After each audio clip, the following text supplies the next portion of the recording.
Alright y'all, welcome back to the channel and to some more buckshot testing. And today we've got another very interesting combination to try out. We've tested these shells here recently with some kind of so-so results, but with today's choke combo, that might help them out a little more than what we saw from them last time. We're just gonna have to try it and see what happens. Before the shells we've got today, a big thank you to Adam for sending some of these over. This was part of a bunch of stuff he sent and we're still working through them all, but they are some of the Rio game load 20 gauge buckshot shells. These game load shells are part of the Royal Buck lineup from Rio, but these ones are a 20 gauge 2 3/4 inch, apparently 3/4 ounce payload of 3x3 buckshot. Now there's nothing to say what pellets are in here on the box, but looking online, these are a 9 pellet 1 buck load stacked 3x3. So pretty interesting there. They're moving at about 1345, and the last time we tested them, we pretty much hit that claim right on the head. But overall, these are just another one of your cheap basic import style buckshot loads. They're not loaded any kind of special way at all. It's just pellets in the shell and that's it. And 20 gauge buckshot in general hasn't always been that great. We've seen a couple pretty decent results, but they're few and far between. And I think the shells are the big limiting factor. They're just not loaded like 12 gauge shells are. They don't have the same quality control or use the same components, but we could always be surprised when we put these through today's choke. So we'll see what happens. But here's what one of those shells looks like. You can kind of see down in there how they're just plain unplated pellets, no buffer, no wad, anything like that. They're just pellets sitting on top of a little gas seal piece down here at the bottom. So not a fancy load for sure, and we'll see what they do. For the setup we're running them in, I brought out the Stevens 301 20 gauge. It's got a 26-inch barrel on it. We're going to be running a Patternmaster Black Mamba 590 constriction choke today. 590 is your typical full choke range, but this Black Mamba is Patternmaster's kind of do-all choke. You can run turkey stuff, you can run steel waterfowl stuff, you can run buckshot through it. It usually does well with just about everything. This is more constriction than the Kicks choke that we tested these with previously, so maybe that might help them out some, but we'll see what happens. And up on top, I just quickly threw a cheap little $40 Penty red dot on here. It's a little taller than what I want it to be, so I doubt that it stays on here for very long, but it does its job well enough for our testing purposes. And to be fair, for a $40 red dot off Amazon, it has held up to an awful lot of 12 gauge turkey loads over the years, so it should be just fine on here as well. So as for today's test, even though 20 gauge buckshot has struggled quite a bit in our testing, we're still going to run it at 40 yards because that is the standard pattern test baseline distance. So I've got the big sheet of paper set up at 40, the chronograph so we can get our velocity, and the template so we can lay up over the results. So let's get you guys a view of that target. We'll take our shot, and who knows? I don't expect a whole lot out of this combo, but we could always be surprised. And of course, I hope to see good results. So let's head over here and see what we get.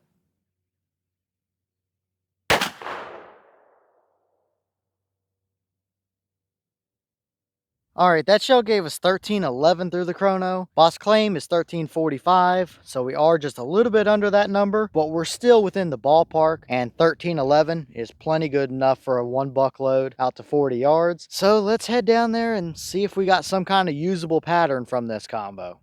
Okay, so now we're down here at our 40-yard paper, and we actually see a pretty decent result. The white dot was the point of aim, so we obviously favored a little bit low. That red dot is zeroed just fine with a turkey load, so there's definitely a difference here, that's for sure. That's why you always test and zero your setup with the shell that you plan on hunting with, because things can change. But we did keep all 9 pellets on the paper, and see a pretty decent size pattern overall. It's not the prettiest or most even spread. You've got 2 up there at the top, you've got 1 on either side, left and right, and a nice little hot zone of them down towards the bottom of that pattern as well. But overall, size-wise, it's pretty good. I did measure the farthest 2 points across are 13.5 inches, and it is pretty much 13.5 both left and right and up and down. And I always say anything sub 20 inches at 40 yards is a good buckshot pattern. And for a 20 gauge, seeing anything under 25 inches is a rarity in of itself. So getting 13.5 inches is a very nice 20 gauge buckshot pattern, even if it doesn't look overly pretty. So a little bit goofy shaped pattern, but the size is there. So let's throw a couple templates up and see how it looks in a little better context than just a big sheet of paper. First up, we have a 10-inch circle. You can see we have a definite 5 pellets within there, but obviously if we move that template around a little in the pattern, there are some bigger holes in there. But if those 5 pellets are the actual core area, they're about 5 inches or thereabout across. So we definitely have a pretty decent potential core area going on there. So let's throw the deer template up and see how it would look on an actual hunting scenario as well.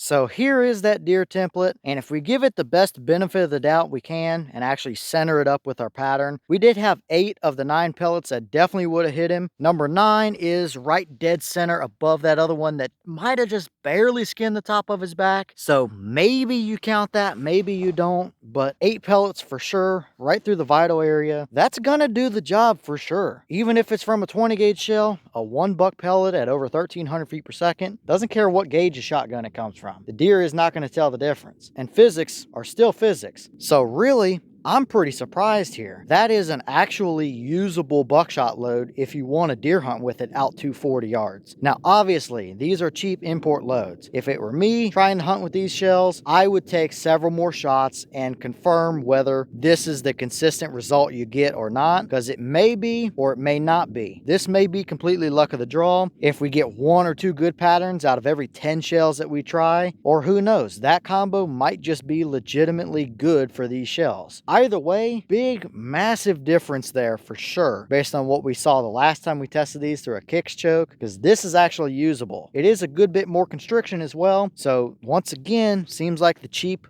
basic loads with no buffer, no wad, or anything like that tend to prefer a little more constriction. So maybe something in the 585 range might even dial these in a little bit better than that, with this being a 590 Patternmaster. We're just going to have to try it and see, and I definitely want to do more testing and see what chokes and constrictions these shells like better than others. But at least we know we have some potential here. If we can get consistent patterns like that are 13 inches or better, then they're really not too bad for what they are. So I was expecting quite a bit worse than that, but it's always nice to have a pleasant surprise, that's for sure. It's definitely a little better than what I expected to see.